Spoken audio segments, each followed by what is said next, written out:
Hello everyone, बेटा start कर रहे हैं हम लोग सेल यूनिट ऑफ लाइफ का लेक्चर नंबर 4 है और हमने बेटा टोटल 5 लेक्चर्स रखे हैं इस चैप्टर में ताकि आपको प्रॉपरली नीट के लेवल का पढ़ा सकें।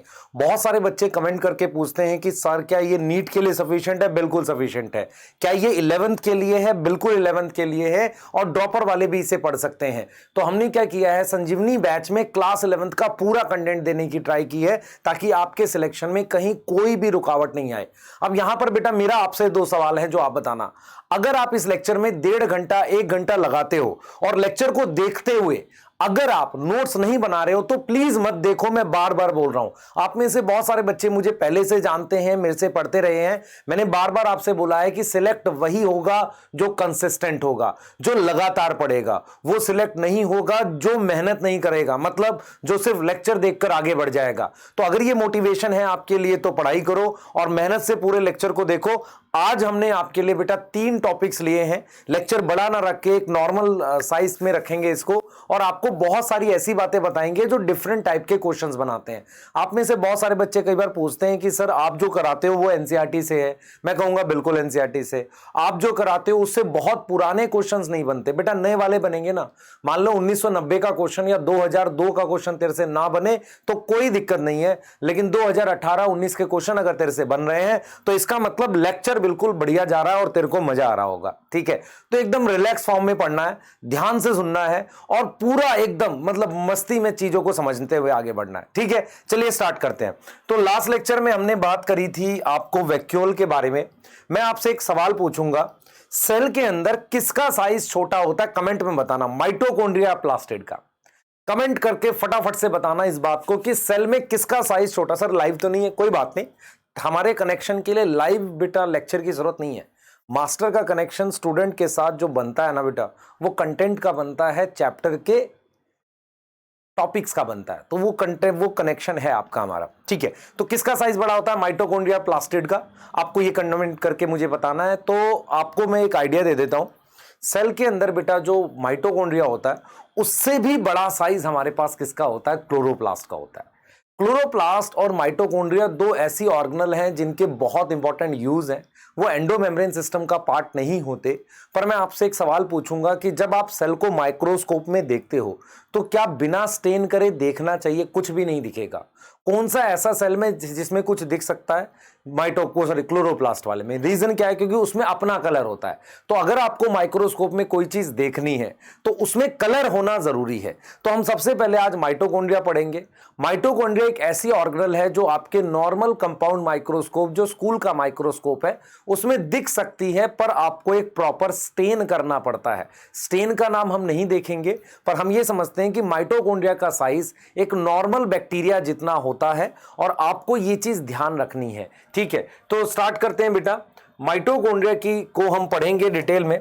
तो सबसे पहले माइटोकॉन्ड्रिया क्या है बेटा? आप बचपन से पढ़ते आ रहे हो, माइटोकॉन्ड्रिया एक पावर हाउस है, वहां एटीपी बनती है।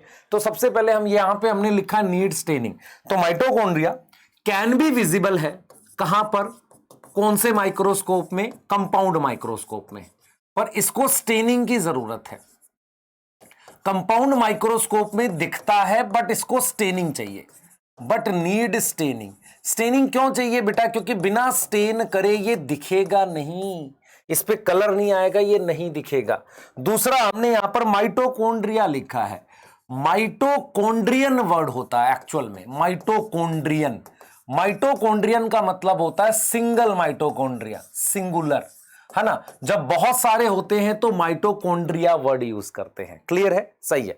तो हमने यहां पर ये लिखा है कि माइटोकॉन्ड्रिया को स्टेनिंग की जरूरत होती है, तभी वो कंपाउंड माइक्रोस्कोप में मिल जाएगा। अब हम ये बात करते हैं कि एक सेल में कितने माइटोकॉन्ड्रिया है। जैसा कि मैंने आपको ये बोला कि माइटोकॉन्ड्रिया एटीपी बनाने का काम करता है, एनर्जी बनाता है सेल से। तो आपको अपने दिमाग में यह भी लाना पड़ेगा कि यार माइटोकॉन्ड्रिया की संख्या इस बात पे डिपेंड करनी चाहिए कि सेल को कितनी ज्यादा एनर्जी चाहिए। क्या आप मेरी बात समझ पा रहे हो? आपकी बॉडी में कौन से ऐसे सेल्स हैं, जैसे कि मसल सेल्स। मसल सेल्स को काफी एनर्जी चाहिए। अब आप पूछोगे कि सर क्या और कहीं भी होते हैं? बर्ड्स में जो बर्ड्स फ्लाइट करती हैं उनकी जो मसल्स होती हैं, जैसे स्केलेटल मसल होती है जिससे मैं ये हाथ मूव कर रहा हूं, उनके सेल्स में काफी माइटोकॉन्ड्रिया होना चाहिए।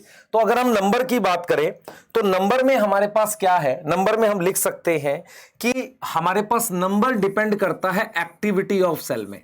Number depend on activity of cell. Activity का मतलब होता है कि सेल जितना ज्यादा एक्टिव होगा उतनी ज्यादा माइटोकॉन्ड्रिया होंगे।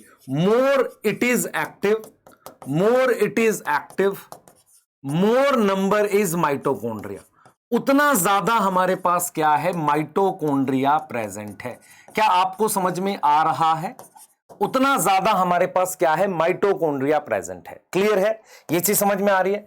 तो हमने यहां पर क्लियरली बताया बेटा, हमने यहां पर क्लियरली बताया है कि माइटोकॉन्ड्रिया में स्टेनिंग की जरूरत पड़ती है। नंबर डिपेंड करता है कि सेल कितना ज्यादा काम कर रहा है। जैसे मसल सेल में बहुत सारे माइटोकॉन्ड्रिया होंगे, मैनी इन नंबर, है ना। कोई ऐसा सेल बताओ जिसमें माइटोकॉन्ड्रिया नहीं होता, नाम बताओ, चैट में बताओगे, जैसे ही बताओ। बेटा आरबीसी के अंदर माइटोकॉन्ड्रिया नहीं होता, पर मैं अगर आपसे पूछूं कि क्या आरबीसी में एनर्जी नहीं बनती है? बनती है। वहां पर एक प्रोसेस चलता है जिसे ग्लाइकोलिसिस कहते हैं। क्या बोलते हैं?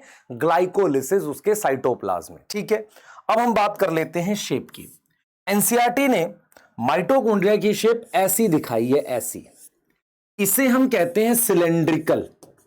क्या बोल देते हैं? सिलेंड्रिकल या सॉसेज। सॉसेज एक प्रकार का नॉनवेज होता है, सॉसेज कहते हैं उसे, उसके जैसा होता है, ऐसी शेप बोले, मतलब सिलेंडर जैसी शेप होती है, सॉसेज शेप कहते हैं। ठीक है, क्लियर है?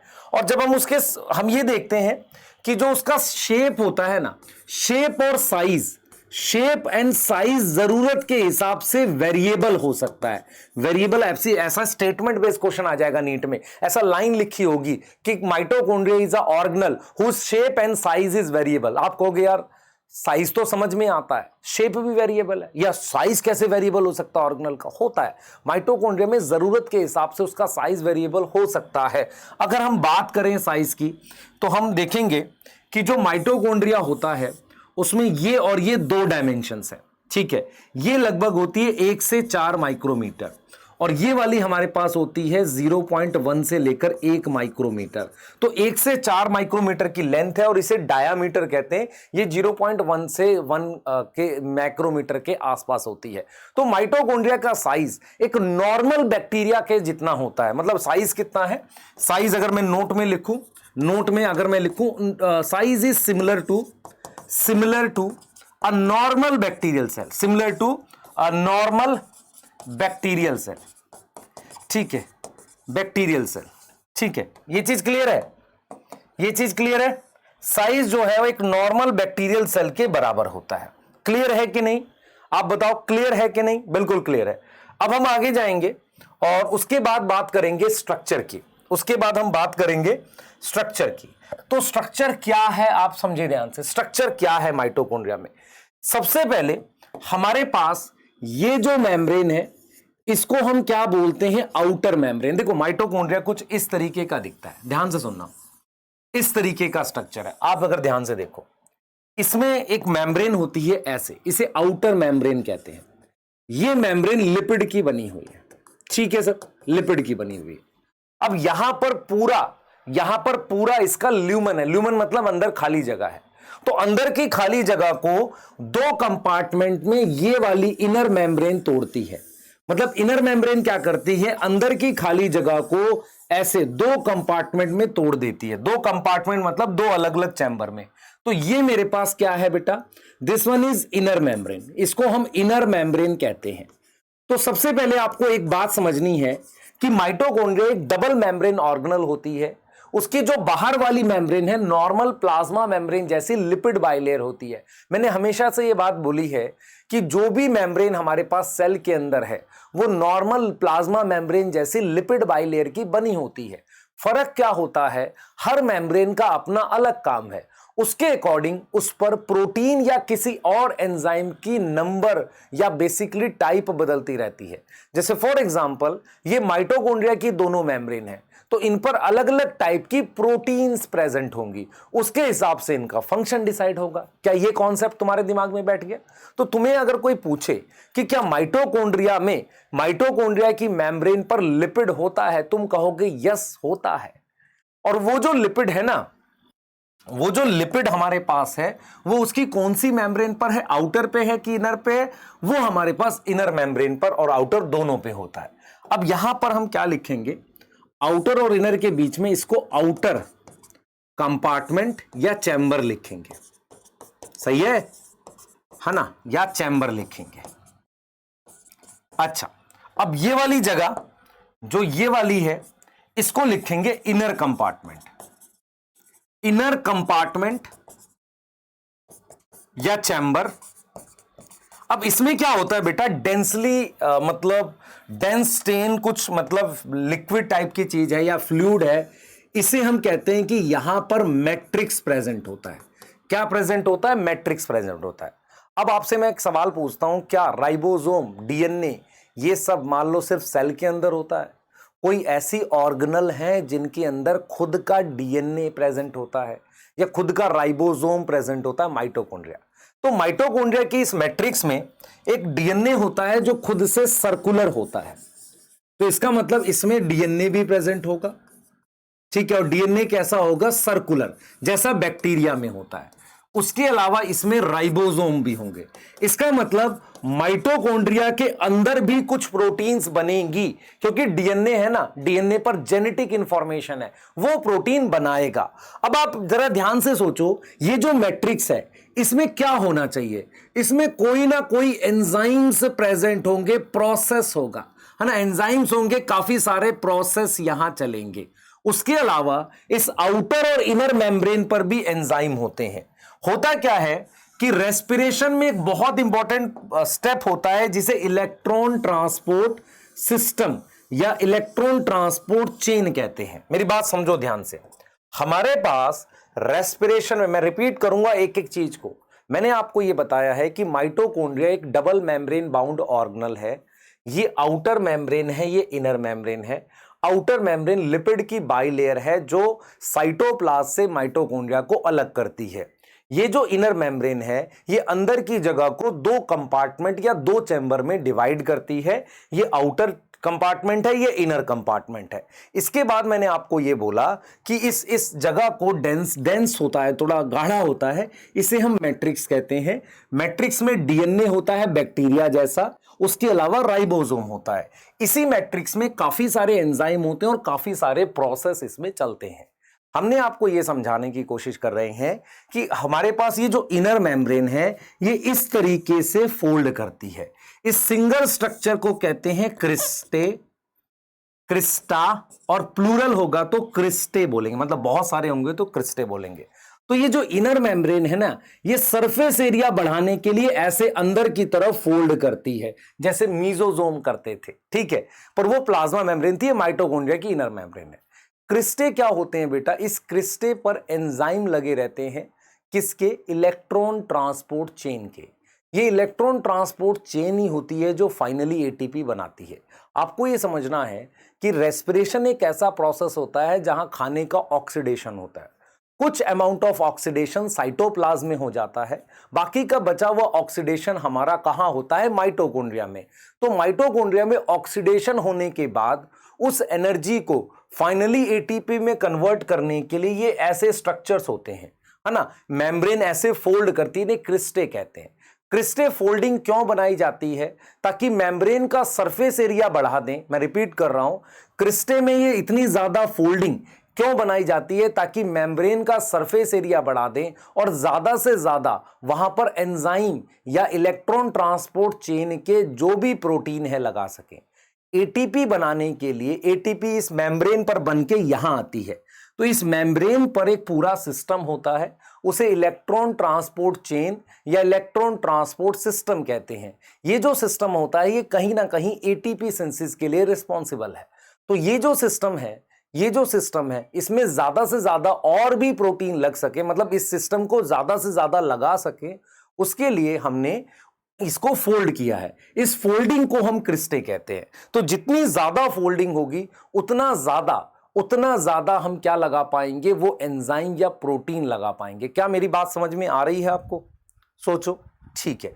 तो हमने यहां पर क्रिस्टे की बात कर दी, ठीक है। मैं थोड़ा सा ये जानना चाह रहा हूं कि किस तरीके का प्रोसेस माइटोकॉन्ड्रिया में होता है, इसको समझते हैं। कौन सा ऐसा प्रोसेस है जो माइटोकॉन्ड्रिया में होता है, ठीक है, व्हाट टाइप ऑफ प्रोसेस। सबसे पहले ध्यान से सुनेंगे, सबसे पहले आपको समझना पड़ेगा कि ये मेरे पास इनर मेम्ब्रेन, ध्यान से सुनना बेटा, थोड़ा सा आइडिया दूंगा तो आपको आइडिया लग जाएगा मैं एग्जैक्टली क्या पढ़ा रहा हूं। जैसे ग्लूकोज आपको पता है साइटोप्लाज्म में होता है, ग्लूकोज से एक कंपाउंड बनता है जिसे पाइरुवेट कहते हैं। क्या बनता है? पाइरुवेट बनता है। ये चीजें कहां हो रही हैं? साइटोप्लाज्म में हो रही हैं। होता यह है कि ये जो पाइरुवेट है ये अंदर चला जाता है ऐसे, और इस पाइरुवेट की ऑक्सीडेशन होती है। ऑक्सीडेशन का मतलब समझ में आता है भाई? पाइरुवेट जो है वो 3 कार्बन का कंपाउंड है, इसकी ऑक्सीडेशन करके हम फाइनली CO2 बनाते हैं। क्या बनाते हैं? CO2। मैं रिपीट कर रहा हूं, ग्लूकोज 6 कार्बन का होता है, उसके साथ एक प्रोसेस करते हैं साइटोप्लाज्म में जिसे ग्लाइकोलिसिस कहते हैं। तो ग्लूकोज जो है उसकी ग्लाइकोलिसिस करके हम पाइरुवेट बनाते हैं। क्या बनाते हैं? पाइरुवेट बनाते हैं। ये जो पाइरुवेट है, ध्यान देंगे, ये जो पाइरुवेट है, जो पाइरुवेट कहां है? साइटोप्लाज्म में। ये चीज समझ में आ रही? कहां है? साइटोप्लाज्म में। ये जो पाइरुवेट है इसकी हमने क्या करी है? ऑक्सीडेशन। क्या कर दी है? ऑक्सीडेशन। मतलब हम क्या करा है? ग्लूकोज से पाइरुवेट बनाया, एक प्रोसेस ग्लाइकोलिसिस जो साइटोप्लाज्म में हो रहा है। हमने इस पाइरुवेट को यहां ले आए, इस पाइरुवेट की हम ऑक्सीडेशन कर रहे हैं, मतलब इसको कन्वर्ट कर रहे हैं CO2 में, और साथ में एनर्जी रिलीज कर रहे हैं। ये सब प्रोसेस हम कहां करते हैं? मैट्रिक्स में करते हैं। इस जगह पे करते हैं मैट्रिक्स में। यहां पर 2 रिएक्शन होते हैं, एक होता है लिंक रिएक्शन और दूसरा होता है क्रैब साइकिल। अच्छा सर ये है क्या? क्या क्या बता रहे हो, समझ नहीं आ रहा, फिर से देखो। ग्लूकोज को ऑक्सीडाइज करते हैं पाइरुवेट में, उन्हें एनर्जी, ऊर्जा बन जाती है, प्रोसेस का नाम ग्लाइकोलिसिस है। ये साइटोप्लाज्म में हो रहा है। ये जो पाइरुवेट है 3 कार्बन का है, इसको माइटोकॉन्ड्रिया में लाकर इसको CO2 में कन्वर्ट कर देते हैं और साथ में एनर्जी बनती है। वो एनर्जी ATP की फॉर्म में कन्वर्ट होगी। इस पूरे प्रोसेस को कराते हैं 2 स्टेप्स में, या 2 साइकिल या 2 प्रोसेस है। एक का नाम लिंक रिएक्शन है, दूसरा क्रैब साइकिल है। क्या इतनी बात समझ में आ रही है? ठीक है।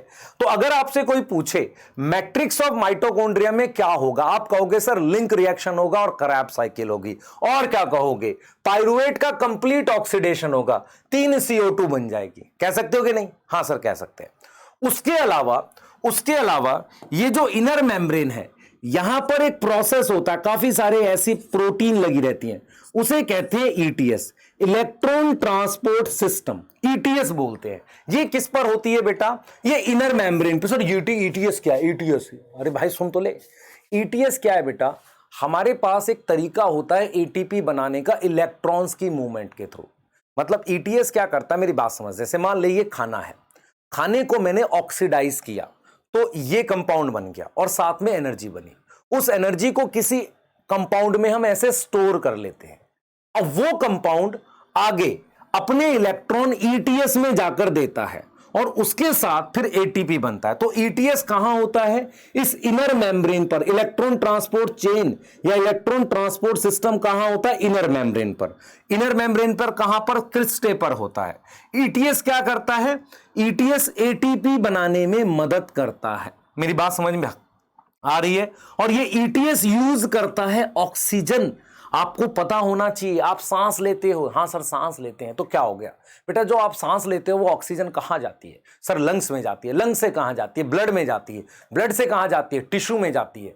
टिश्यू से कहां जाती है? सेल के साइटोप्लाज्म में जाती है। और फाइनली माइटोकॉन्ड्रिया की इस इनर मेम्ब्रेन पर इलेक्ट्रॉन ट्रांसपोर्ट सिस्टम में यूज होती है ATP बनाने में। समझ में आ रहा है? इसका मतलब बिना ऑक्सीजन के ATP बनाना बड़ा मुश्किल काम है। एरोबिक ऑर्गेनिज्म जितने भी है ना जो ऑक्सीजन में रहते हैं उसमें पॉसिबल नहीं है। तो हम यही चीज आपको समझा रहे हैं कि माइटोकॉन्ड्रिया में क्या क्या होता है। आउटर मेम्ब्रेन पर क्या प्रेजेंट है वो भी बताऊंगा। इनर मेम्ब्रेन मेनली ATP बनाने को लेकर रिलेटेड है। इनर मेम्ब्रेन पर हम क्या कराते हैं? ETS कराते हैं और साथ के साथ यहीं पर ATP बनकर मैट्रिक्स में आ जाती है और मैट्रिक्स में काफी सारी ATP होती है और फिर वो धीरे धीरे निकलती रहती है, माइटोकॉन्ड्रिया से यूज होती रहती है। इसीलिए माइटोकॉन्ड्रिया को हम पावर हाउस कहते हैं। सर दोबारा बता दीजिए, एक बार फिर एक्सप्लेन करूंगा, सुनेंगे ध्यान से। ग्लूकोज जो है मेरे पास, उसको ऑक्सीडाइज किया जाता है, पाइरुवेट में एनर्जी बनाई जाती है। जो पाइरुवेट नाम का कंपाउंड है वो माइटोकॉन्ड्रिया के अंदर आ जाता है, फिर उसको हम क्या करते हैं, उससे एनर्जी बनाते हैं, CO2 बनती है। इसका मतलब माइटोकॉन्ड्रिया CO2 बनाता है। माइटोकॉन्ड्रिया में ये जो एनर्जी बनी है ये इस कंपाउंड में सेव हो जाती है।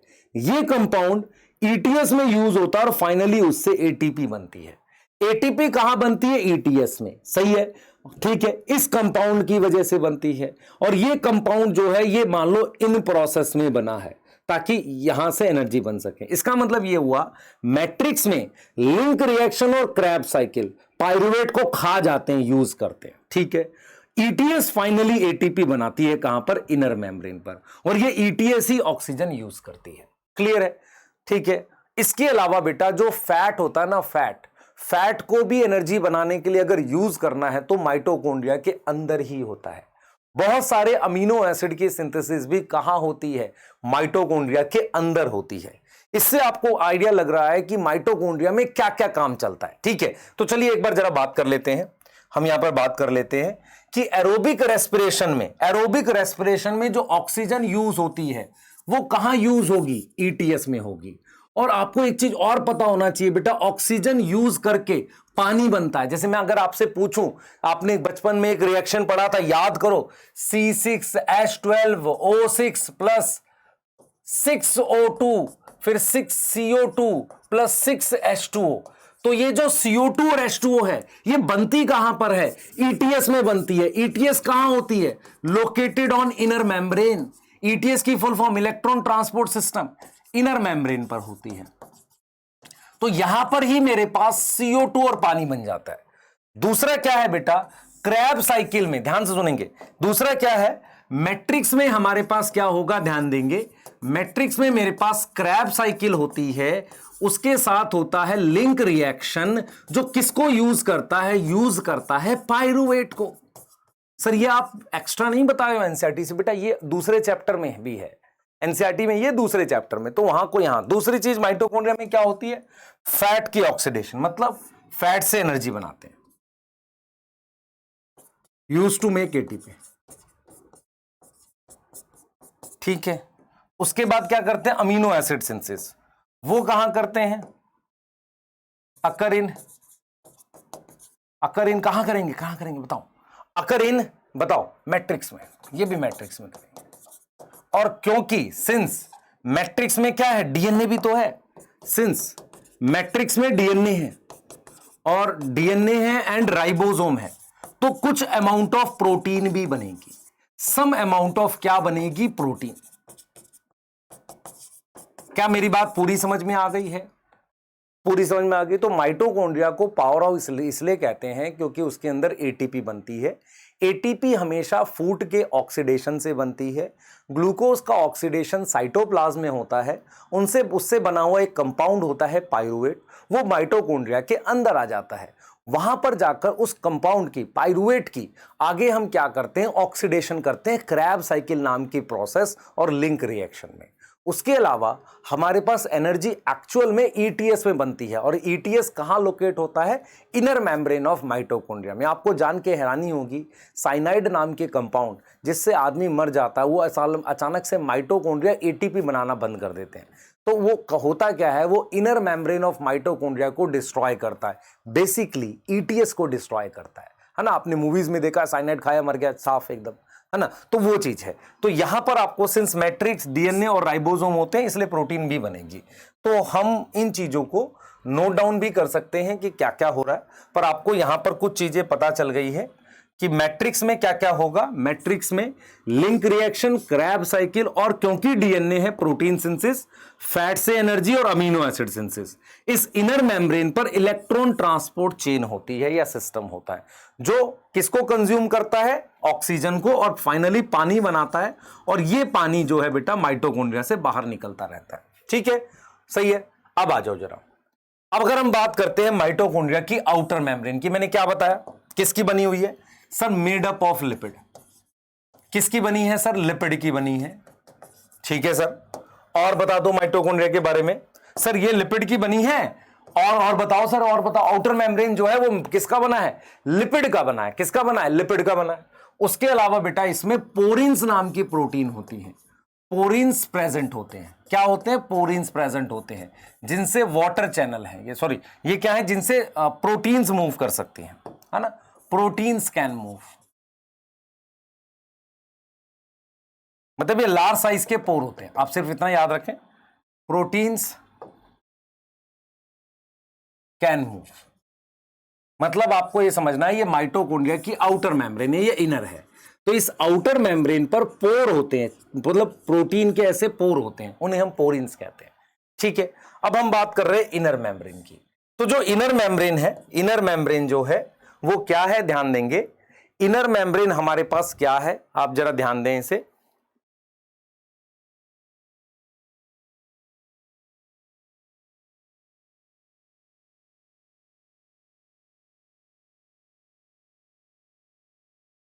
एक सेकंड दो बेटा। ठीक है, इनर मेम्ब्रेन क्या है? इनर मेम्ब्रेन भी लिपिड की है। हाँ सर लिपिड की है, अभी बताया था आपने। और क्या है बेटा? सोच, और खुद से सोच। उस पर ईटीएस होती है। ईटीएस मतलब electron transport chain, transport system. और ये ईटीएस क्या करता है? ये एटीपी बनाता है। यही क्या बनाएगा? एटीपी बनाएगा। और क्या यूज करेगा? ऑक्सीजन यूज करेगा। ठीक है, और पानी बाई प्रोडक्ट बनाएगा। पानी क्या होता है? रेस्पिरेशन में बाई प्रोडक्ट होता है, उसको बनाएगा। आउटर कंपार्टमेंट क्या है, किसके बीच में है? Between outer and inner membrane. Outer और इनर मेम्ब्रेन के बीच में जो ये जगह है उसको हम आउटर कंपार्टमेंट कह रहे हैं। इसकी बात कर रहे हैं बेटा, इसकी बात कर रहे हैं, ध्यान से सुन, इसकी बात कर रहे हैं। यहां इस पे क्या होता है?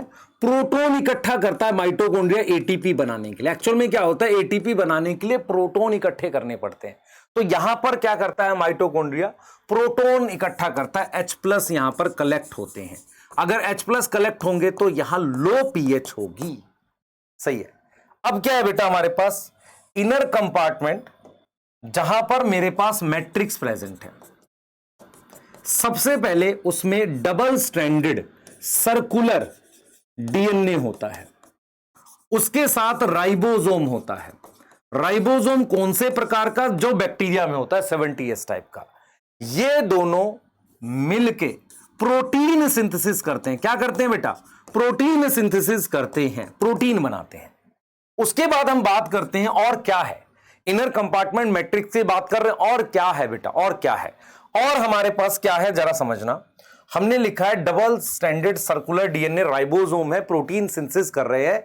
और क्या है हमारे पास? और है बेटा हमारे पास, ध्यान सुनेंगे। और हमारे पास क्या है? और हमारे पास है इसमें बेसिकली क्रैब साइकिल और लिंक रिएक्शन, ये होगा। और क्या होगा? फैट से एनर्जी बनाएंगे, फैट ऑक्सीडेशन मैट्रिक्स में। और क्या होगा? और हमारे पास होगा बेटा अमीनो एसिड सिंथेसिस। ये सारी चीजें मेरे पास किस में होंगी? इसी में होंगी, है ना। ये चीज समझ में आ रही है? तो मैंने मोर और लेस माइटोकॉन्ड्रिया क्या काम करता है, कैसे काम करता है, क्रिस्टे क्या होते हैं, ये सारी चीजें बता दी आपको। ठीक है, और अब हम बात कर सकते हैं कि माइटोकॉन्ड्रिया एग्जैक्टली क्या है बेटा। एक ऐसी ऑर्गेनल है जिसका अपना डीएनए होता है। ये देख रहे हो, एक ऐसी ऑर्गेनल है जिसका अपना डीएनए होता है, और ये डिवाइड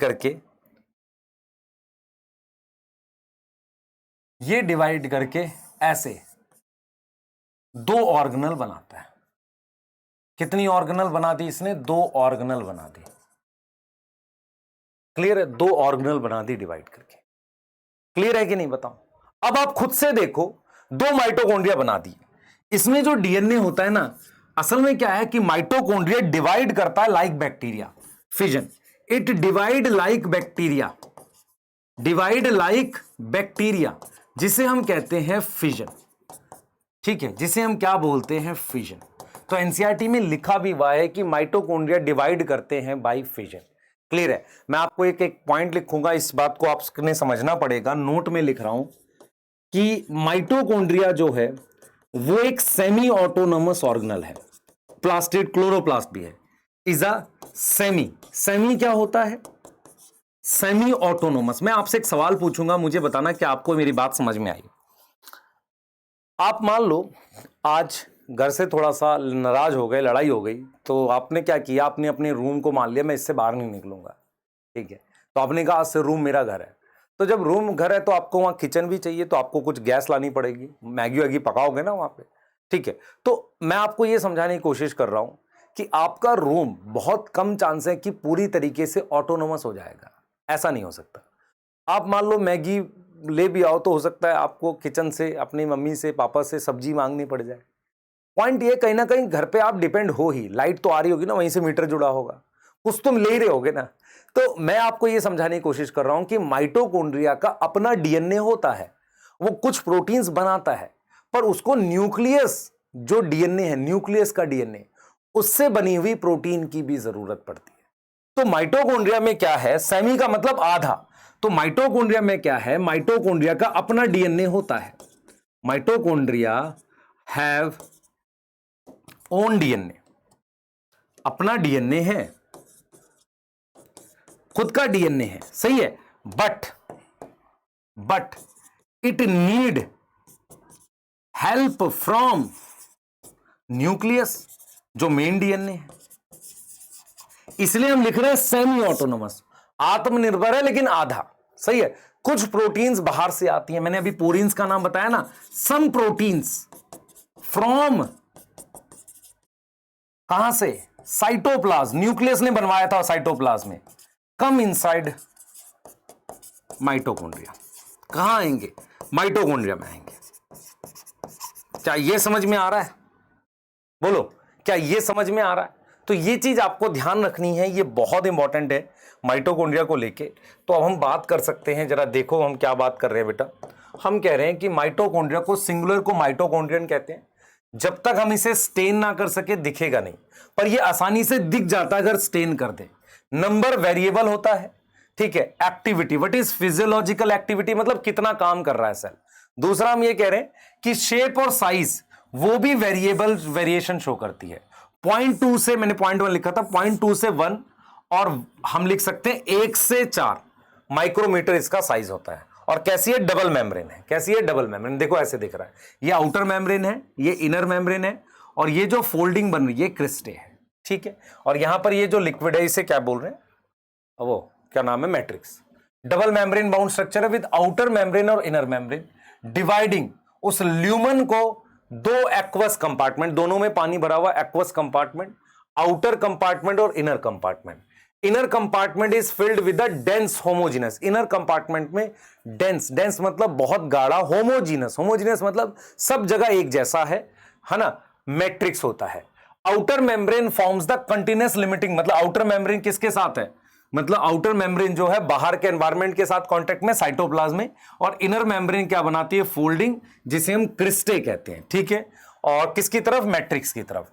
क्रिस्टे का क्या है, सरफेस एरिया बढ़ाता है। The two membrane their own specific enzyme, मैंने कहा ना दोनों में अलग अलग एंजाइम है, जैसे आउटर में पोरिन्स है, इनर वाले में ईटीएस के एंजाइम है। माइटोकॉन्ड्रिया आ रहा, साइट ऑफ एरोबिक रेस्पिरेशन होता है, वो क्या बनाते हैं, एटीपी बनाते हैं, ठीक है। Hence they are called power house, बताया ना, क्रैब साइकिल और लिंक रिएक्शन में कुछ ऐसा कंपाउंड बनता है जो ईटीएस पे जाकर एटीपी बनाता है, ठीक है। The matrix also possess single, एक डीएनए। ये देखो यहां पर बच्चे क्या गलती करते हैं, बच्चे सोचते हैं सिंगल का मतलब ऐसा डीएनए, वो कह रहा है कि एक डीएनए है, एक डीएनए मतलब ये एक डीएनए है, और वो सर्कुलर होता है, सर्कुलर मतलब उसके एंड जुड़े रहते हैं। वो ये नहीं कह रहा कि सिंगल स्ट्रैंड डीएनए, तुम गलती करते हो।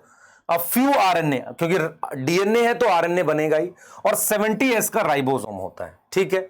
और वो किसके लिए चाहिए, प्रोटीन बनाने के लिए। और माइटोकॉन्ड्रिया कैसे डिवाइड करता है, फिजन, यही बोला है ना आपको, ये देखो जरा लिखा है कि नहीं, फिजन, कौन सी लाइन छोटी, कोई नहीं, ठीक है।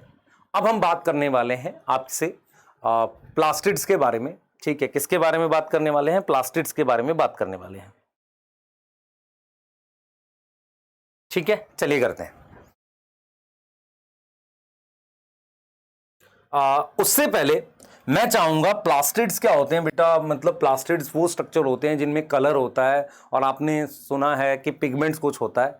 मैं आपसे एक सिंपल भाषा में पूछूंगा, पिगमेंट बताओ क्या होता है, मुझे बताओ पिगमेंट क्या होता है सबसे पहले, व्हाट इज पिगमेंट, सोचो सोचो सोच के बताओ, व्हाट इज पिगमेंट, पिगमेंट क्या होता है। सर हमें नहीं पता, सोच के बताओ। पिगमेंट्स क्या होते हैं बेटा? पिगमेंट एक ऐसे कंपाउंड होते हैं, ध्यान सुन, पिगमेंट एक ऐसे कंपाउंड होते हैं पिगमेंट जो लाइट एनर्जी ट्रैप कर सकते हैं। बहुत सारे बच्चे कहते हैं कि सर पिगमेंट कलर होते हैं। मैं क्या कहता हूं, देख, मैं वो कहता हूं जो बुक कहती है कि पिगमेंट क्या होते हैं? ऐसे कंपाउंड है, केमिकल कंपाउंड है, कार्बन के बने हुए कंपाउंड है which can trap sunlight. Sunlight क्या है? एक तरह की एनर्जी है, उसको ट्रैप कर सके। अब हम क्या करते हैं बेटा, पिगमेंट को दो ग्रुप में डिवाइड कर लेते हैं। Pigment are of two type, पहले दो ग्रुप में डिवाइड कर लेते हैं। एक जो पानी में घुलते हैं, वाटर सॉल्युबल होते हैं, उनमें कोई एक एग्जांपल मैं लिख देता हूं, एंथोसाइनिन। सर सुना नहीं है, जरूरत भी नहीं है तुझे, अभी सिर्फ इतना याद रख कि एंथोसाइनिन नाम का एक पर्पल कलर का पिगमेंट होता है। दूसरा, soluble in organic solvent. Sir ये ऑर्गेनिक सॉल्वेंट क्या होता है? असल में क्या होता है, पिगमेंट कार्बन की चेन के कुछ कंपाउंड होते हैं जो एक तरीके की हाइड्रोकार्बन होते हैं, उन पे लाइट पड़ती है, वो उसकी एनर्जी ट्रैप कर सकते हैं, पर वो घुलते किस में? ऑर्गेनिक सॉल्वेंट में, मतलब एसीटोन में, ईथर में, अल्कोहल में, इनमें घुलते हैं, ऑर्गेनिक सॉल्वेंट में घुलते हैं, है ना। उनमें हमारे पास मेनली ऑर्गेनिक सॉल्वेंट में घुलते हैं। अब ये हमारे पास दो तरह के हैं, ये हमारे पास दो तरह के होते हैं जो ऑर्गेनिक सॉल्वेंट में घुलते हैं। इसका मतलब अगर आप ध्यान से देखो, ये वाले हमारे पास एक क्लोरोफिल होते हैं और हमारे पास क्या होते हैं? कैरोटिनॉइड होते हैं। अब आप एक चीज समझ पा रहे हो कि ये क्या होते हैं? ऐसे कार्बन की चेन के ही होते हैं बेटा, कार्बन की चेन होती है दोनों में कार्बन की चेन के बने होते हैं पिगमेंट। तो क्लोरोफिल होगा और कैरोटिनॉइड होगा। ये ऑर्गेनिक सॉल्वेंट में घुलते हैं, किसमें? ऑर्गेनिक सॉल्वेंट में। अब ये जो पिगमेंट है हमारे पास, ध्यान देंगे, ये जो पिगमेंट है हमारे पास, ये दो टाइप के हैं। एक है वाटर सॉल्युबल जिसे एंथोसाइनिन कहते हैं, दूसरा है ऑर्गेनिक सॉल्वेंट जिसमें क्लोरोफिल और कैरोटिनॉइड्स हैं। क्या है? क्लोरोफिल और कैरोटिनॉइड्स हैं। क्लियर है यहां पे क्लियर है? ठीक है। अब जरा हम आगे की बात करते हैं। हमारे पास क्लोरोफिल क्या होता है? क्लोरोफिल बेटा क्या कर सकता है? क्लोरोफिल एक ऐसा पिगमेंट है जो ट्रैप कर सकता है सनलाइट को, और क्या कर सकता है? लाइट एनर्जी को केमिकल एनर्जी में कन्वर्ट करता है। लाइट एनर्जी को क्या करता है? कन्वर्ट करता है किसमें? Into chemical energy. तो इसका मतलब लाइट एनर्जी को केमिकल एनर्जी में कौन कन्वर्ट कर सकता है? क्लोरोफिल कर सकता है। कुछ इलेक्ट्रॉन्स वगैरह का कुछ होता है इसमें, हम पढ़ेंगे डिटेल में। तो क्लोरोफिल जो होता है वो ट्रैप कर सकता है। अब एक और पिगमेंट होते हैं जिन्हें कैरोटिनॉइड्स कहते हैं, जिन्हें हम क्या बोलते हैं? कैरोटिनॉइड्स कहते हैं। सुनना ध्यान से, अगर ये भी दो तरह के हैं, एक है कैरोटीन और एक है ज़ेंथोफिल। कैरोटीन जो होता है बेटा वो रेड वगैरह होता है, रेड हो जाएगा, जैसे रेड कलर होता है ना, उसमें टमाटर में रेड कलर का हो सकता है, ठीक है, ऑरेंज हो सकता है, ऐसा कुछ हो सकता है। ये हमारे पास येलो या ब्राउन टाइप के हो सकते हैं, ऐसा कलर होता है। अब मैं आपको जो बात बताऊंगा सुनना उसको, ये आपके लिए इंपॉर्टेंट है। हमने कहा है कि पिगमेंट वो होते हैं जो सनलाइट को ट्रैप कर सकते हैं, ठीक है, उनमें कलर भी होता है, ये एक अलग बात है। पिगमेंट दो तरह के हैं, एक जो पानी में घुल जाता है, जो ऑर्गेनिक सॉल्वेंट में, ऑर्गेनिक सॉल्वेंट में क्लोरोफिल और कैरोटिनॉइड है।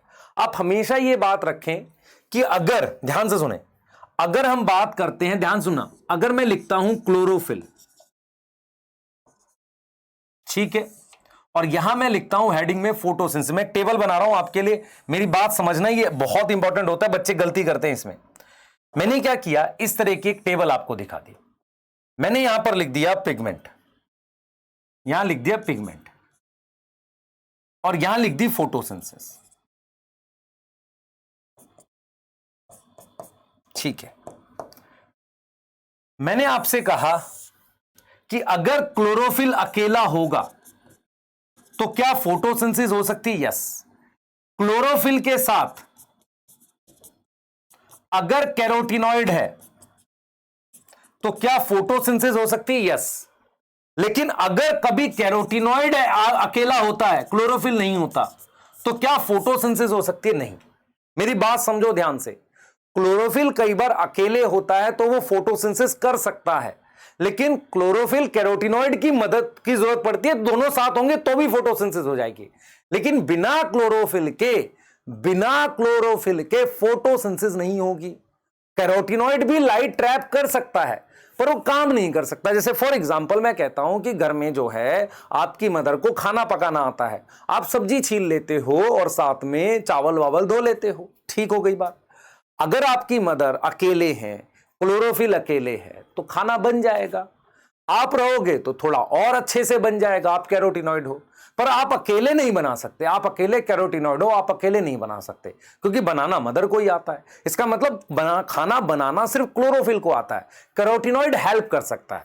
कैरोटीनॉइड में कलर होते हैं, रेड, ऑरेंज, येलो, ये कलर होते हैं कैरोटीनॉइड्स में। समझो ये दो तरह के होते हैं, कैरोटीन और जेंथोफिल, समझो इस बात को। इसका मतलब अगर किसी प्लांट के हिस्से में सिर्फ कैरोटीनॉइड्स हैं तो उसपे कलर होगा, वो फोटोसिंथेसिस नहीं करेगा। जैसे लाल रंग का टमाटर, उसमें कलर है, वो फोटोसिंथेसिस नहीं करेगा। लेकिन अगर किसी में कैरोटीनॉइड और क्लोरोफिल दोनों हैं तो वो फोटोसिंथेसिस कर सकता है, या सिर्फ क्लोरोफिल है तो फोटोसिंथेसिस कर सकता है। क्या ये वाली बात समझ में आ गई? एनालाइज करो प्रॉपरली, जल्दी से बेटा, जल्दी एनालाइज करो इसको, जल्दी से, फास्ट, जल्दी से एनालाइज करो।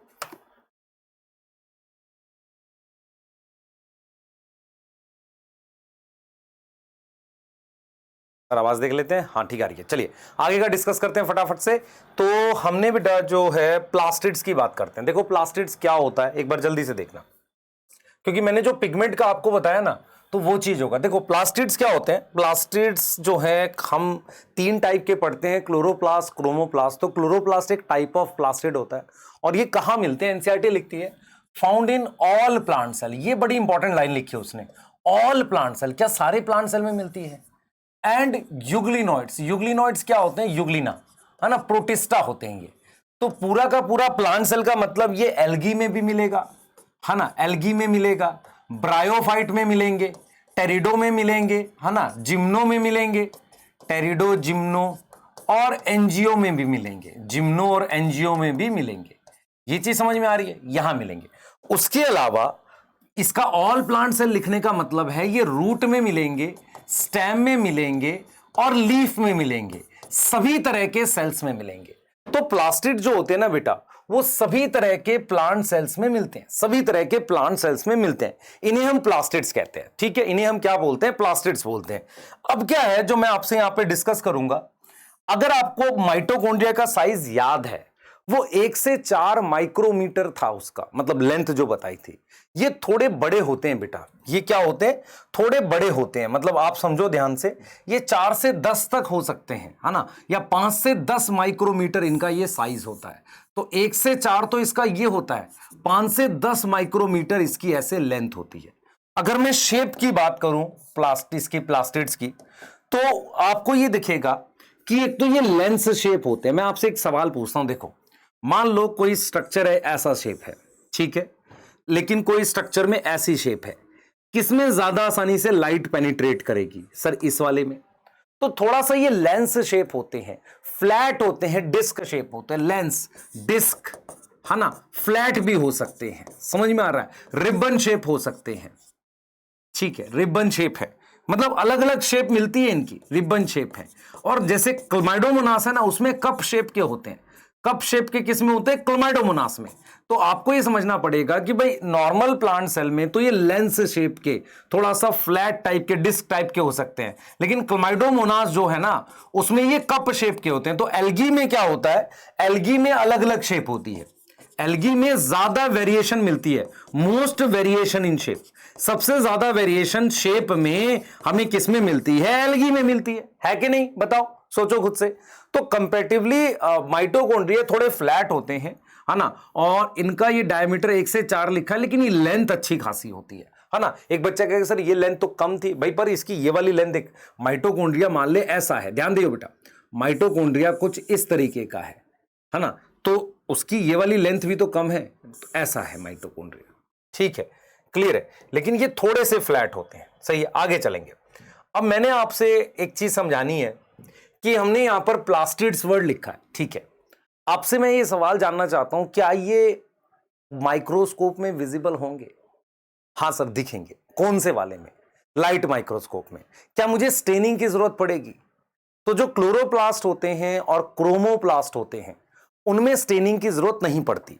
तो प्लास्टिड जो है विजिबल होते हैं कंपाउंड माइक्रो या विजिबल इन कंपाउंड या लाइट माइक्रोस्कोप में, और इनको स्टेनिंग की जरूरत नहीं होती क्योंकि विजिबल हो जाएंगे आसानी से, है ना। ये क्या हो जाएंगे? आसानी से विजिबल हो जाएंगे। अब जरा आ जाओ, मैं जरा 3 टाइप के प्लास्टिड दिखाता हूं आपको।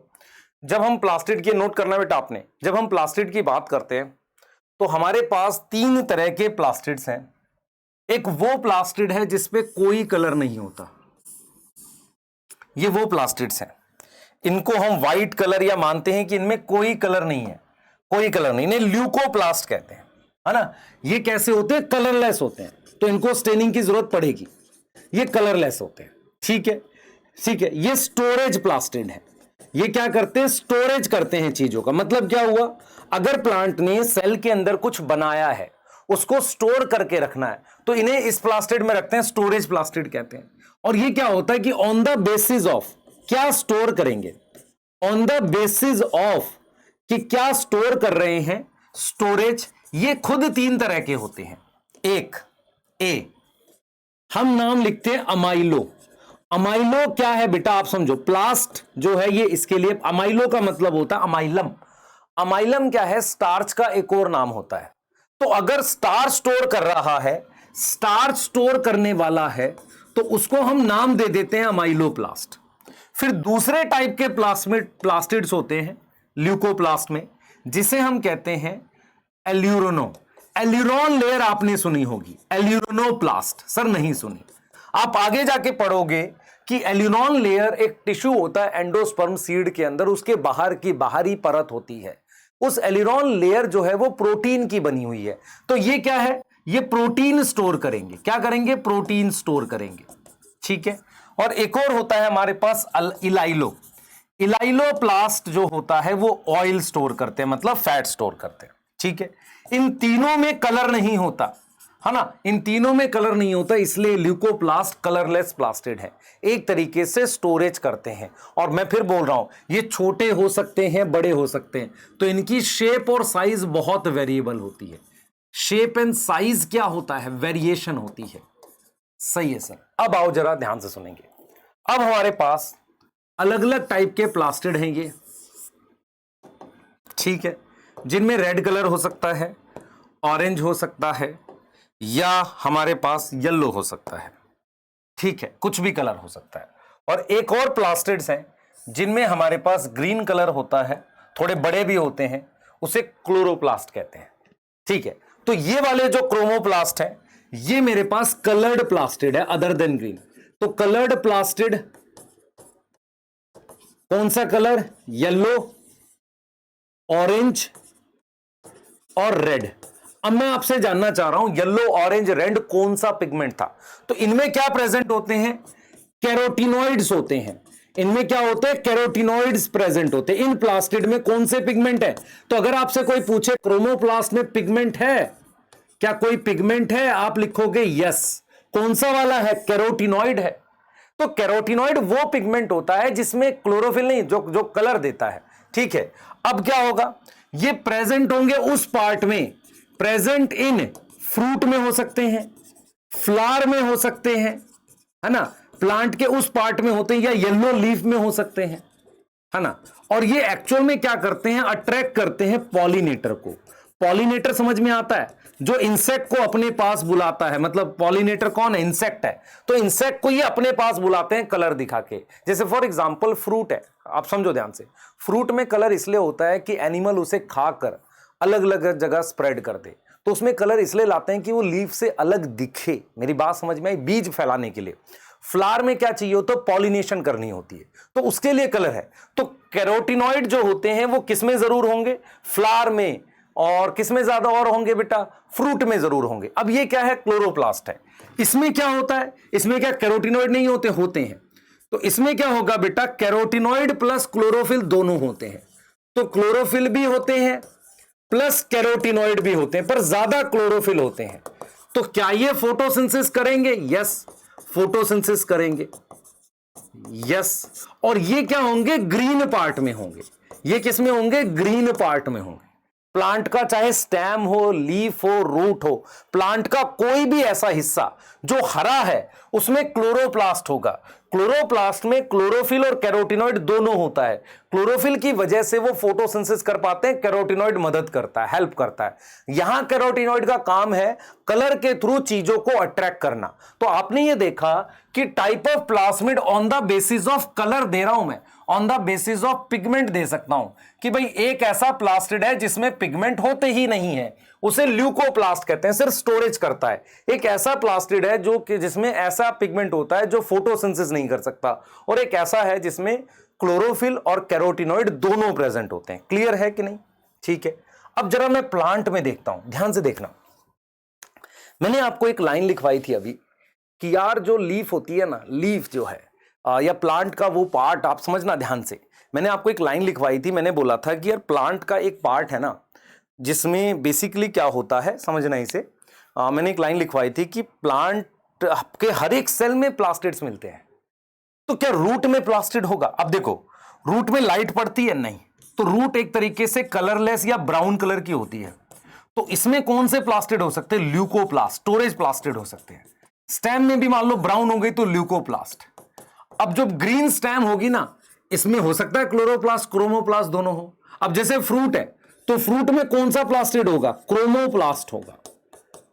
लीफ है, लीफ में क्लोरोप्लास्ट भी होगा, क्रोमोप्लास्ट भी हो सकता है ना? ये चीज समझ में आ रही है? क्रोमोप्लास्ट भी हो सकता है, पर ज्यादा क्लोरोप्लास्ट होंगे।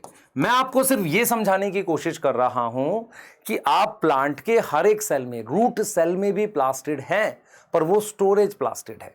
इसका मतलब यह हो गया क्लोरो और क्रोमो सिर्फ कहां मिलेगा? एरियल, वो पार्ट जो हवा में है, सनलाइट के कांटेक्ट में आता है।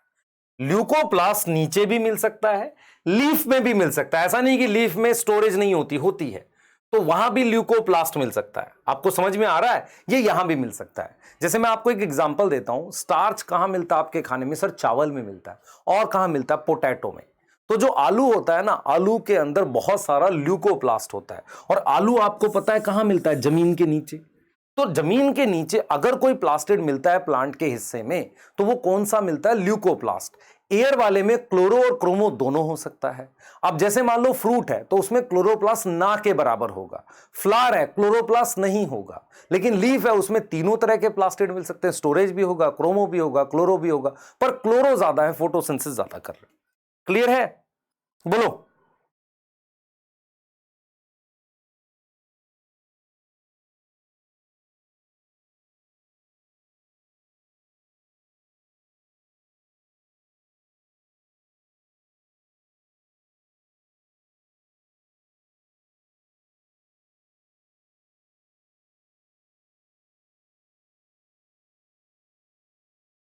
क्लियर है? जल्दी बताओ। ठीक है, आगे चलते हैं। अब आ जाते हैं हम क्लोरोप्लास्ट पे। अब हम किस पे आ जाते हैं? क्लोरोप्लास्ट पे आ जाते हैं। ठीक है, सबसे पहले हम बात करते हैं लोकेशन की। क्लोरोप्लास्ट कहां मिलेगा? सर मेरे हाथ में मिलेगा? नहीं भाई। सर मेरे सर में भी क्लोरोप्लास्ट है? नहीं। हर वो ग्रीन पार्ट, तेरे ग्रीन कपड़े नहीं, हर वो ग्रीन पार्ट प्लांट का, है ना, जो एयर में है, या जनरली क्या होता है, एयर में ग्रीन पार्ट ही होता है, या हम ये बोल सकते हैं ग्रीन पार्ट एयर में ही होता है। तो हम ये लिख सकते हैं, एक तो एरियल पार्ट, एरियल पार्ट मतलब जो हवा में बाहर मिलता हो सॉइल से। दूसरा, ग्रीन पार्ट में मेरे पास क्या मिलते हैं? क्लोरोप्लास्ट मिलते हैं। जैसे मान लो अगर मैं बात करता हूं ये लीफ की, इस लीफ के अंदर हमारे पास ये सेल्स हैं। इन सेल्स को हम कहते हैं मीजोफिल सेल। क्या बोलते हैं? मीजोफिल सेल कहते हैं। तो ये मीजोफिल सेल जो लीफ के सेल है, इनके अंदर क्लोरोप्लास्ट मिलेगा। ठीक है, और बहुत मतलब आप समझो कि लीफ के सेल के अंदर, इसका मतलब ये लीफ का सेल है। ऐसे ही मैंने एक एल्गी बना दी। मैंने क्या कर दी? एक ऐसे एल्गी बना दी, इस तरीके से उसके फ्लैजिला है, उसमें ये कप शेप का क्लोरोप्लास्ट, ये हंस नहीं रहा, ये क्लोरोप्लास्ट है, कप शेप का क्लोरोप्लास्ट है। इस एल्गी का नाम याद कर सकते हो, क्लमाइडोमोनास है। तो आपको ये समझना पड़ेगा कि भाई जो क्लोरोप्लास्ट होते हैं ना वो लीफ सेल के अंदर होते हैं, मीजोफिल सेल के अंदर। साइज हमने डिस्कस कर ही लिया था। साइज जो है इसका 5 से 10 माइक्रोमीटर एक यूकैरियोटिक सेल के अराउंड चला जाएगा, मतलब छोटे यूकैरियोटिक सेल के। शेप हमने बता दी थी, लेंस शेप होते हैं और शेप उसके अलावा वेरिएबल होती है।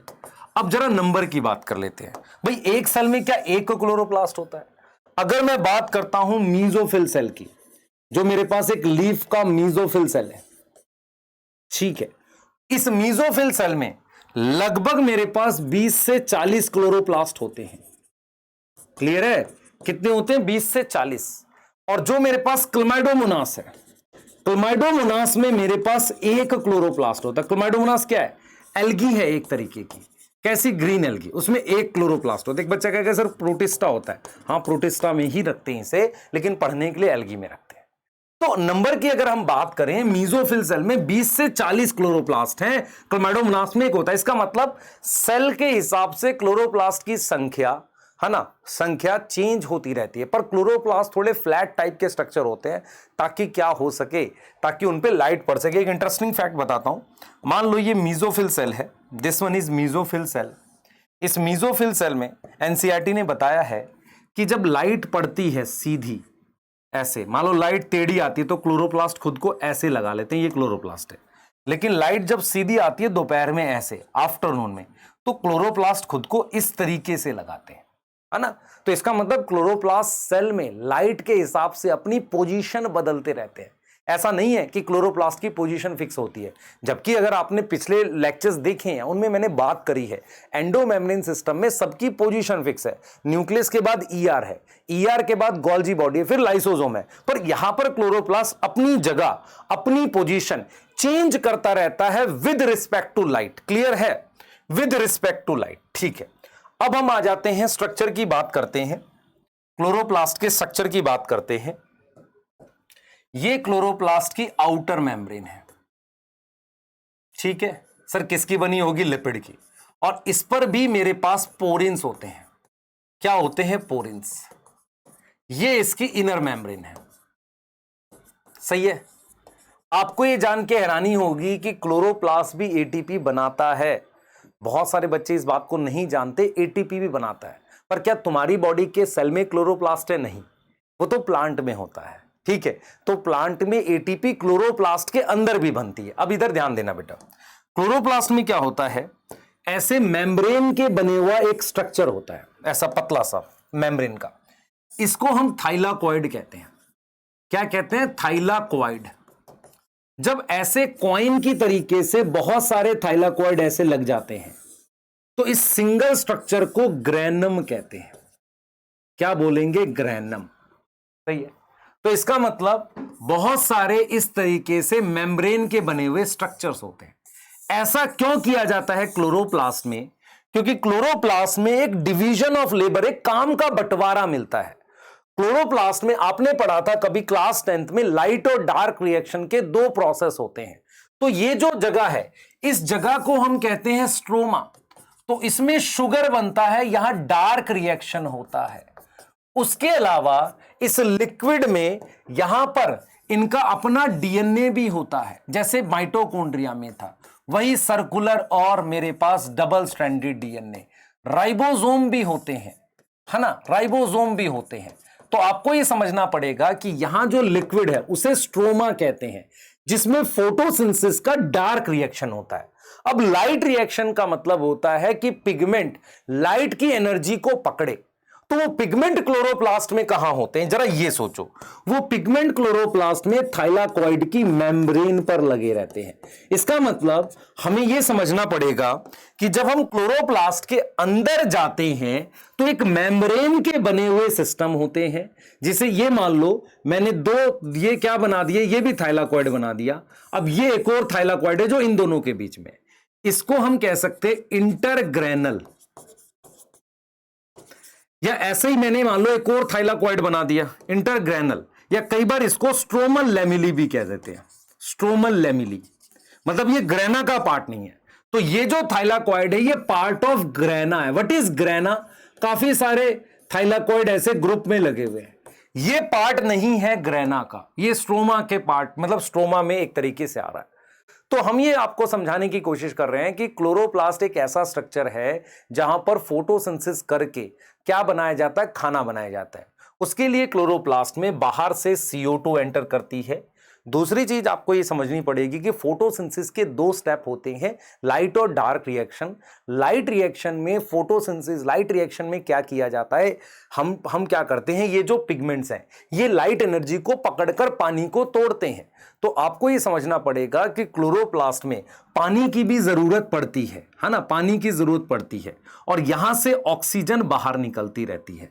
तो आपको ये क्लियर होना चाहिए कि क्लोरोप्लास्ट में लाइट रिएक्शन कराने के लिए पिगमेंट्स कहां अटैच होते हैं, थाइलाकॉइड की मेम्ब्रेन पर। कहां अटैच होंगे, थाइलाकॉइड की मेम्ब्रेन पर। क्या ये बातें क्लियर है, क्या ये बातें क्लियर है, थाइलाकॉइड की मेम्ब्रेन पर अटैच होंगे। क्या ये बातें क्लियर है, जल्दी बताओ, क्या ये बातें क्लियर है?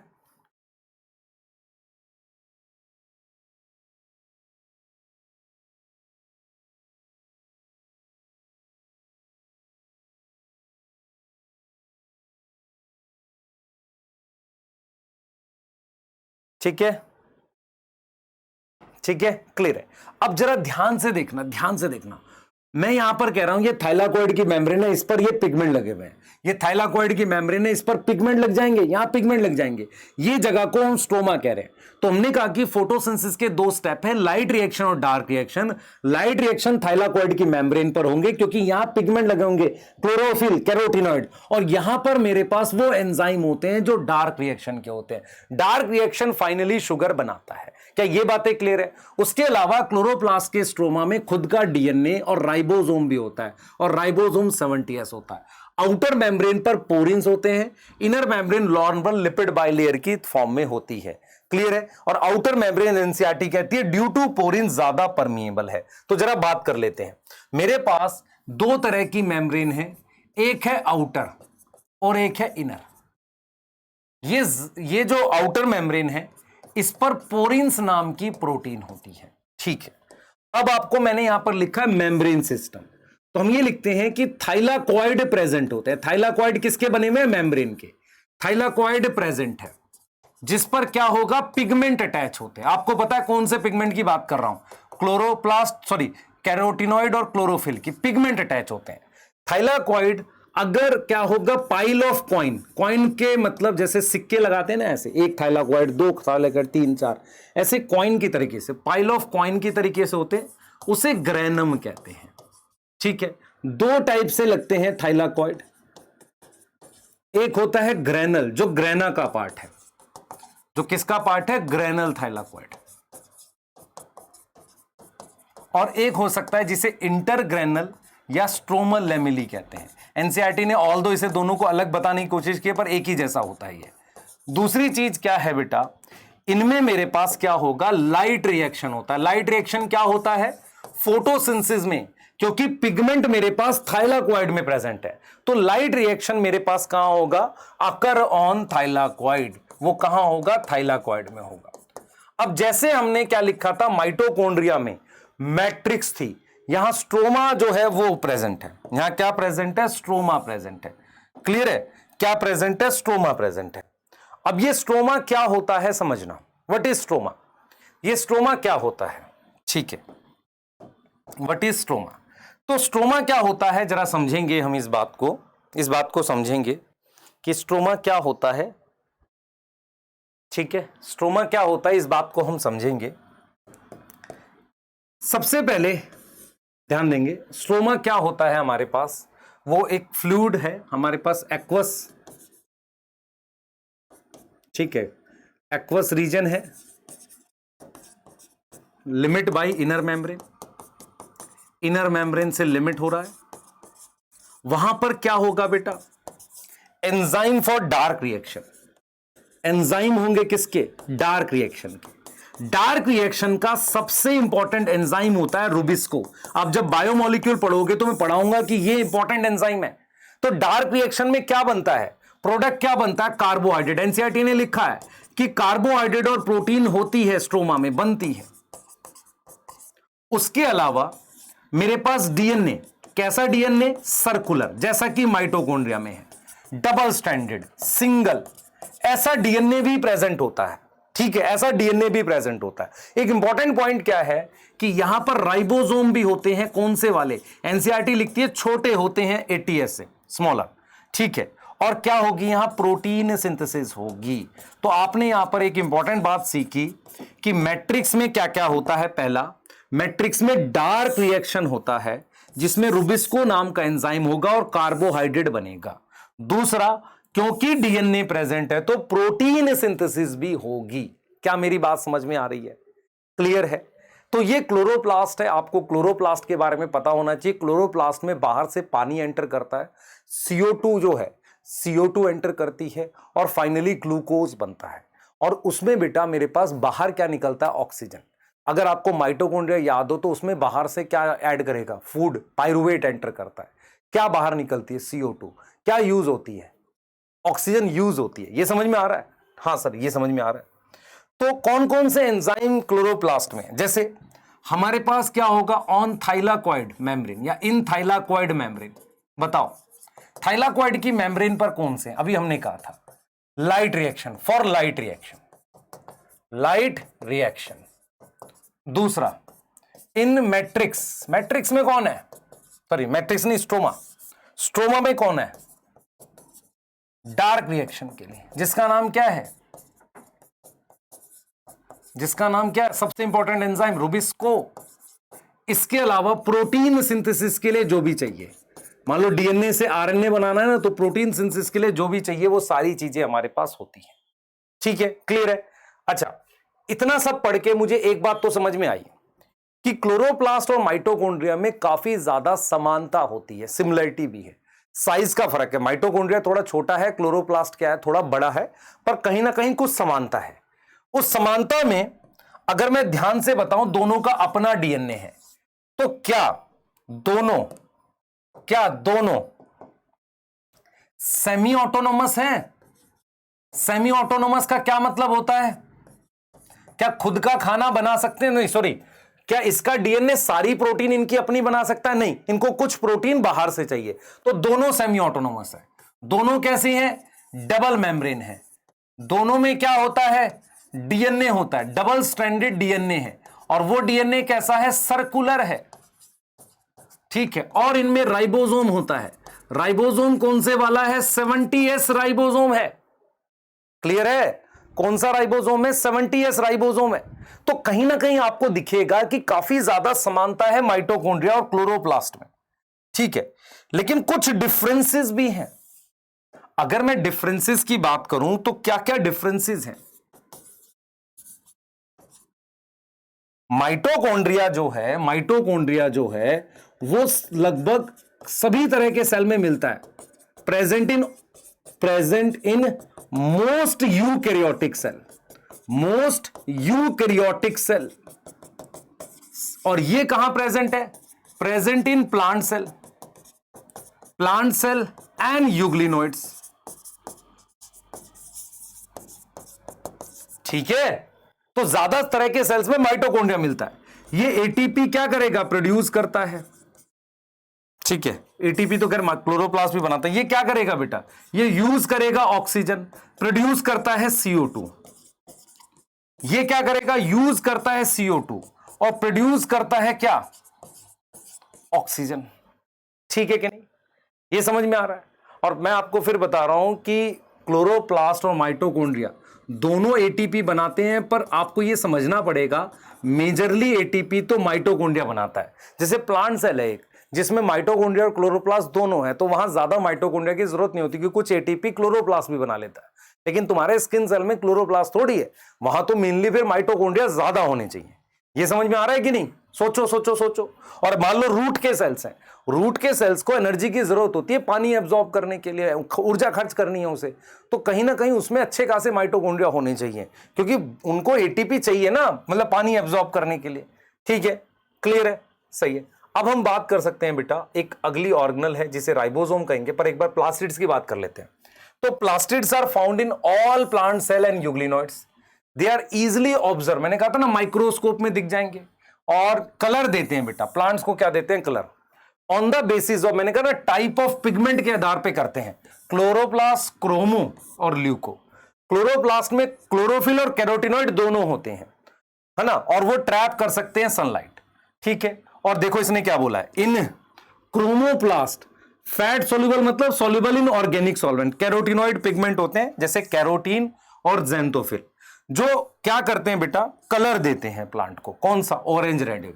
तो मैंने ये चीज समझाई आपको कि क्लोरोफिल और कैरोटिनॉइड दोनों क्लोरोप्लास्ट में होते हैं, क्रोमोप्लास्ट में सिर्फ कैरोटिनॉइड होते हैं, ठीक है। ल्यूकोप्लास्ट और कलरलेस प्लास्टिड, और उनका क्या है, देखो साइज और शेप वेरिएबल है।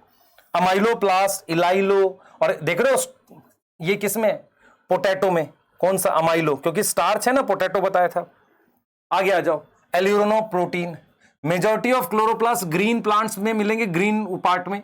लेंस शेप बताया है, ओवल बताया है, spherical disc shape, ribbon shape, ठीक है। साइज देखो 5 से 10 माइक्रोमीटर, 2 से 4 उसकी विड्थ है। नंबर वेरी करता है 1 से लेकर 20 से 40 मीजोफिल, लाइक माइटोकॉन्ड्रिया, ये भी डबल मेम्ब्रेन होते हैं।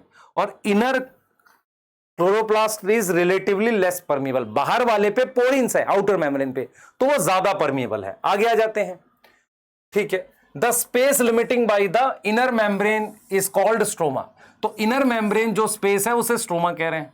अब कह रहा है वहां पर मेम्ब्रेन के स्ट्रक्चर है, देख लो फ्लैट मेम्ब्रेन के सैक हैं ऐसे, उन्हें क्या बोल रहे हैं, थाइलाकॉइड, और वो लगे हुए हैं, स्टैक मतलब एक के ऊपर एक लगे हुए हैं, कॉइन, पाइल ऑफ कॉइन, उसे कहते हैं, सिंगल को कहते हैं ग्रेनम, बहुत सारे को ग्रेना, और उसके साथ कुछ होते हैं इंटरग्रेनल थाइलाकॉइड, ठीक है। इन एडिशन देयर आर और होते हैं जिन्हें स्ट्रोमल लेमिली कहते हैं, स्ट्रोमल लेमिली, ठीक है, क्लियर है। अब जैसे मान लो एनसीईआरटी कह रही है कि भाई ये ग्रेनम है, ये थाइलाकॉइड है ना, और इनके बीच में यहां पर ये हो सकता है। The membrane of thylakoid enclose a space, lumen, इसके अंदर की जगह को इसे ल्यूमन कहते हैं। स्ट्रोमा में क्या होगा, एंजाइम होगा, किसके लिए, synthesis of carbohydrate, dark reaction के लिए, और प्रोटीन बनाने के लिए, डीएनए ना, इसलिए। उसके अलावा small double stranded circular DNA and ribosome, और राइबोसोम कौन से वाले हैं, 70s, है ना, जो 80s से अलग होते हैं। 80s कहां मिलते हैं, साइटोप्लाज्म में, ठीक है, बताइए, सही है। तो चलिए अब फटाफट से एक बार राइबोसोम को और पढ़ते हैं, है ना, एक बार राइबोसोम की बात कर लेते हैं, आ जाओ। अब राइबोसोम जो है ना बेटा, इनका साइज जब मैं आपको बताऊं ना, राइबोसोम का साइज अभी जब हमने पढ़ा था तो नैनोमीटर में पढ़ा था, तो क्या तुम्हारे नॉर्मल माइक्रोस्कोप में दिख जाएगा, नहीं, उसके लिए मुझे इलेक्ट्रॉन माइक्रोस्कोप चाहिए। तो इसका मतलब राइबोसोम के स्ट्रक्चर की कोई भी डिटेल 1950 के बाद आई होगी। तो 1953 में एक साइंटिस्ट थे पैलेड, उन्होंने ऑब्जर्व किया, है ना, एक साइंटिस्ट थे पैलेड, सुनना ध्यान से, एक साइंटिस्ट थे जिनका नाम पैलेड था। उन्होंने 1953 में ऑब्जर्व किया ग्रेनुलर, ग्रेनुलर मतलब दानेदार structure, granular structure in cytoplasm, है ना, उसको हम राइबोसोम कहते हैं, उसको हम क्या कहते हैं, राइबोसोम कहते हैं।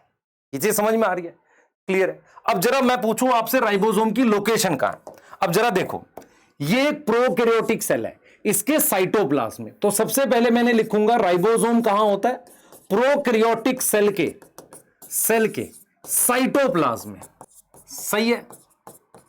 उसके अलावा यूकैरियोटिक सेल के साइटोप्लाज्म में, तो यूकैरियोटिक सेल जो है उसके भी साइटोप्लाज्म में, और कहां मिलते हैं, और कहां मिलेंगे, ऑर्गेनल्स में कहां पर, माइटोकॉन्ड्रिया के। अब माइटोकॉन्ड्रिया में कौन सी जगह, माइटोकॉन्ड्रिया में मैट्रिक्स, और कहां मिलेगा, क्लोरोप्लास्ट में, स्ट्रोमा,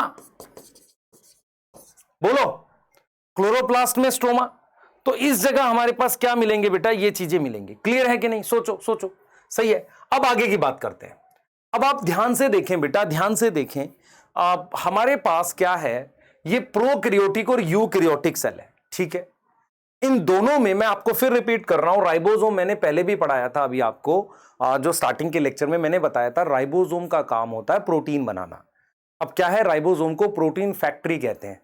मैं आपको एक एग्जांपल से सिखाता हूं कि जैसे मान लो आपका किचन है, ठीक है, किचन पे स्लैब रखी हुई है जिसपे खाना बनाते हैं, तो जो स्लैब रखी है वो मान लो ER है। तो राइबोसोम जो है ना बेटा, राइबोसोम एक्चुअल में क्या है, राइबोसोम मान लो वो कुकर है जिसमें प्रोटीन बनेगी। तो जो जो मतलब स्लैब है किचन की वो एक तरीके का ER है, या मान लो गैस जो है वो ER है और उस पे जो कुकर है वो राइबोसोम है। तो इसका मतलब राइबोसोम एक्चुअल लोकेशन है जहां खाना बनता है या प्रोटीन बनती है, राइबोसोम एक्चुअल लोकेशन है। तो राइबोसोम को प्रोटीन फैक्ट्री कहते हैं। प्रोटीन कहां कहां बनती है, प्रोकैरियोटिक और यूकैरियोटिक सेल के साइटोप्लाज्म में, और यूकैरियोटिक सेल में कुछ ऐसी ऑर्गेनल्स हैं जिनके अंदर बनता है। ठीक है, अब हमने ये चीज भी समझी थी कि राइबोसोम जो है, जैसे मैंने आपको एक एग्जांपल से समझाया था कि भाई पेन आपके पास है, मान लो ये वाला पेन है। अब इस कंप्लीट पेन में आप ध्यान से सुनेंगे, दो पार्ट है, ये दो सब यूनिट है। कंप्लीट पेन में दो सब यूनिट है, ऐसे ये दो हिस्से ने सब यूनिट कह रहे हैं, है कि नहीं। तो ये दो सब यूनिट है कंप्लीट एक पेन में। तो ऐसे ही राइबोसोम दो हिस्सों का बना हुआ है, दो पार्ट का बना हुआ है। जब वो दोनों पार्ट जुड़ते हैं तभी वो काम करता है। ऐसी चीजों को हम क्या बोलते हैं, सब यूनिट। दूसरी चीज क्या है कि राइबोसोम के साइज को मेजर करने के लिए एक यूनिट है, उसे सेडिमेंटेशन कोफिशिएंट कहते हैं। क्या बोलते हैं, सेडिमेंटेशन कोफिशिएंट बोलते हैं, या एक वो चीज बोलते हैं स्वैड बर्ग्स कांस्टेंट, साइंटिस्ट के नाम पर है। जैसे मान लो ये मार्कर है, इसका वजन आप किस में नापोगे, सर ग्राम में नाप लेते हैं, केजी में भी नाप लो, तुम्हारी मर्जी है। ऐसे ही क्या होता है, राइबोसोम के साइज को कितना बड़ा है ना। मान लो मैं आपसे कहूं कि जैसे मान लो मेरे हाथ में ये कोई चीज मैं ले लेता हूं, ठीक है, ये मान लेते हैं ये फोन मेरे हाथ में है, ठीक है, ये फोन है मेरे हाथ में। अब इसका साइज कैसे नाप सकते हैं, ऐसे लेंथ में नाप लो, ठीक है। साइज या डेंसिटी नापने का कोई भी है तो तरीका कुछ होता होगा। तो हमने कहा कि अगर मैं इसका साइज नापना चाहूं कैसे, कि मैं आपको फेंक के मारूं, तेज लग जाए तो यार बड़े साइज का था, ना लगे तो छोटे साइज का था, या इसका वजन कम था। मेरी बात समझ रहे हो। तो जब मैं डायरेक्ट नाप रहा हूं तो वो डायरेक्ट मेथड है, मैं किसी और पैरामीटर के थ्रू नाप रहा हूं तो वो इनडायरेक्ट मेथड होता है, मतलब आपको फेंक के मारा। ऐसे ही मैं आपको समझाने की कोशिश कर रहा हूं, ये एस क्या है, सेडिमेंटेशन कोफिशिएंट है। ये एक इनडायरेक्ट मेथड होता है। ये क्या है, एक इनडायरेक्ट मेथड होता है क्या मेजर करने का, to measure size and density. Measure size and density, इसको मेजर करने का इनडायरेक्ट मेथड है, उस यूनिट को एस कहते हैं। इसी में राइबोसोम को नापा जाता है। ठीक है, क्लियर है, यहां तक समझ में आ रही है, बोलो ध्यान से। ठीक है, अब मेरी तरफ देखेंगे। मान लो मैंने कहा ये राइबोसोम है, ये दो सब यूनिट का बना हुआ है, ठीक है। ये इसकी बड़ी सब यूनिट है, ये छोटी सब यूनिट है। अब मैं कह रहा हूं ये किसका बना है, प्लास्टिक का, ये भी किसका बना है, प्लास्टिक का, पर है ये दोनों अलग अलग। जब ये दोनों जुड़ेंगे तब ये काम करेगा। मेरी बात समझ में आ रही है, बिना उसके काम नहीं कर रहा है मान लो। तो हम यही चीज आपको समझा रहे हैं कि राइबोसोम में भी दो सब यूनिट है, दोनों सब यूनिट में इसमें भी आरएनए और प्रोटीन है और इसमें भी आरएनए प्रोटीन है। मेरी बात समझ रहे हो मैं क्या कहना चाह रहा हूं। राइबोसोम की दो सब यूनिट है, दोनों में आरएनए और प्रोटीन है। क्लियर है, दोनों में क्या है, आरएनए और प्रोटीन है। देख लेते हैं, देखो। तो मैंने यहां पर क्या किया, ध्यान देंगे, प्रोकैरियोटिक सेल में ये जो साइटोप्लाज्म में राइबोसोम है, इसमें एक बड़ी सब यूनिट है, एक छोटी सब यूनिट है। तो ये जो बड़ी सब यूनिट और छोटी सब यूनिट को मिलाकर इसका जो साइज या डेंसिटी आती है 70s। ये जो स्मॉल सब यूनिट है, स्मॉल सब यूनिट है, इसकी साइज और डेंसिटी 30s होती है। क्या होती है, 30। और जो लार्ज वाली है उसकी हमारे पास होती है 50s। क्लियर है, 50 और 30 ये दोनों हो गई। अब हमारे पास क्या है, ये एक हो गया और एक ये हो गया। तो हमारे पास ये वाली जो है ये 40s है और ये वाली हमारे पास 60s है। सही है, इन दोनों को मिला के हम 80s कहते हैं। मतलब मैं आपको ये समझा रहा हूं कि जब ये अलग अलग आप मेजर करोगे, ये 30 है, ये क्या है 50 है, लेकिन जब कंबाइन मेजर करोगे तो ये वैल्यू आ रही है। ऐसे ही लार्ज सब यूनिट यहां पर कितनी है, 60, और स्मॉल 40, ऐड करके 80। मतलब ये एडिशन नहीं है, ये मेजर वैल्यू। और मेजर किस में कर रहे हैं, कौन सी यूनिट में कर रहे हैं, स्वैडबर्ग कांस्टेंट में। वो क्या है, इनडायरेक्ट मेजर है साइज का और किसका, डेंसिटी का।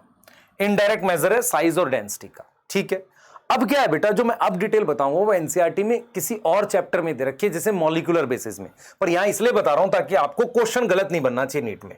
देख बेटा, मान लेते हैं ये 70s का राइबोसोम है, ये 30s है और ये 50s है। ये किसमें है? प्रोकैरियोट में है, प्रोकैरियोट के साइटोप्लाज्म में या माइटोकॉन्ड्रिया में।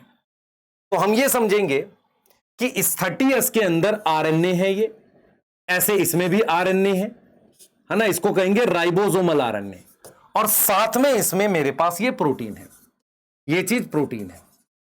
ऐसे इसमें भी हमारे पास क्या होती है? काफी सारी प्रोटीन होती है, ठीक है। तो आरएनए कौन से होते हैं? उनकी एक टाइप होती है, मैं सिर्फ टाइप लिखूंगा वो समझना। जो 30s है उसमें 16S आरएनए होता है, मतलब आरएनए की एक टाइप होती है 16S। वो कौन सी सब यूनिट में होता है? 30S में। समझ में आ रहा है? अब ये जो बड़ी सब यूनिट है जिसे आप 50S कह रहे हो, इसमें दो अलग अलग टाइप के आरएनए होते हैं, 23S और 5.8S। क्या होगा? 23S और 5.8S क्या है? ये आरएनए है। क्या है ये? आरएनए। ये क्या है? आरएनए। इसका मतलब ये हुआ कि छोटी सब यूनिट में जो ये आरएनए है वो कौन से वाला है? 16S। बड़ी सब यूनिट में दो हैं, 1 और 2, 23S और 5.8S। ऐसे ही इसमें मेरे पास जो आरएनए है वो है 18S। अब ये कौन सी सब यूनिट थी? स्मॉल। इसमें आरएनए है, ये कौन सी सब यूनिट है? ये स्मॉल है। स्मॉल कौन सी? 40S। ये कौन सी है? 60S है। इसमें जो आरएनए है वो है मेरे पास एक तो 28S। देखो मेरी बात समझना ध्यान से, याद कैसे करोगे? इसके स्मॉल में 16 है, इसके स्मॉल में 18 है, इसके लार्ज में 23 है, तो इसके लार्ज में 28 है। उसके अलावा 5S आरएनए और साथ में 5.8S आरएनए। तो ये वाला तो कॉमन ही हो गया, मतलब ऐसे वाला आरएनए दोनों में, यहां भी है, सॉरी यहां 5.8 लिखा, 5S है। ठीक है बेटा, सही है, क्लियर है। तो नीट में इस बार क्वेश्चन आ गया था कि ये जो आपका है ना 80S का राइबोसोम, इसमें कितने टाइप की प्रोटीन होती है? 80 टाइप की प्रोटीन होती है। नीट 2023 का क्वेश्चन है ये, पर ये कहां लिखा है मैं बता देता हूं। ये यहां नहीं लिखा, ये लिखा है कहां पर बेटा? Molecular basis of inheritance class 12th में प्रोटीन बनाने का मैकेनिज्म दे रखा है, उसमें लिखा हुआ है। तो कोई दिक्कत नहीं है, वहां भी देख सकते हो, वहां भी पढ़ाएंगे आपको। लेकिन आपको ये समझ में आई है मैंने क्या बताई है? छोटी सब यूनिट में 16S आरएनए, बड़ी सब यूनिट में 23S और 5S, यहां पर छोटी में 18S और यहां पर 28S, 5S और 5.8S। इस टाइप के आरएनए होते हैं। और राइबोसोम जब जुड़ते हैं ना तो प्रोटीन सिंथेसिस करते हैं। क्या बनाते हैं? प्रोटीन सिंथेसिस करते हैं। क्लियर है? सही है। तो इसको हम इतना ही पढ़ेंगे, और इसकी जो एनसीईआरटी है वो आप देख सकते हो, बहुत थोड़ा सा लिखती है एनसीईआरटी इसके बारे में। एनसीईआरटी कहती है कि देखो ध्यान से, ग्रैनुलर स्ट्रक्चर है, जॉर्ज पैलेट ने दिया था, ठीक है। यूकैरियोटिक में 80 और यहाँ 70S, 80S में 60-40 और 70 में 50-30। और ये कह रहा है कि इनडायरेक्ट मेजर है। क्या बोल रहा है बेटा? ये इनडायरेक्ट मेजर है किसका? साइज और डेंसिटी का। 70 आर कंपोज्ड ऑफ, दोनों में 2 सब यूनिट है। आप देख लो ये 2 सब यूनिट है, स्मॉल और लार्ज है। ठीक है, क्लियर है। तो ये राइबोसोम आपका फिनिश हो गया। नेक्स्ट लेक्चर में हम साइटोस्केलेटल एलिमेंट, न्यूक्लियस और cell theory chapter will be finish. तो प्लीज पढ़ाई करिए और कमेंट में बताना आपको कि कितना समझ में आया, क्या कोई एनसीईआरटी का पॉइंट आपको मिस हो रहा है। ठीक है, मिलते हैं बेटा नेक्स्ट लेक्चर में। बाय।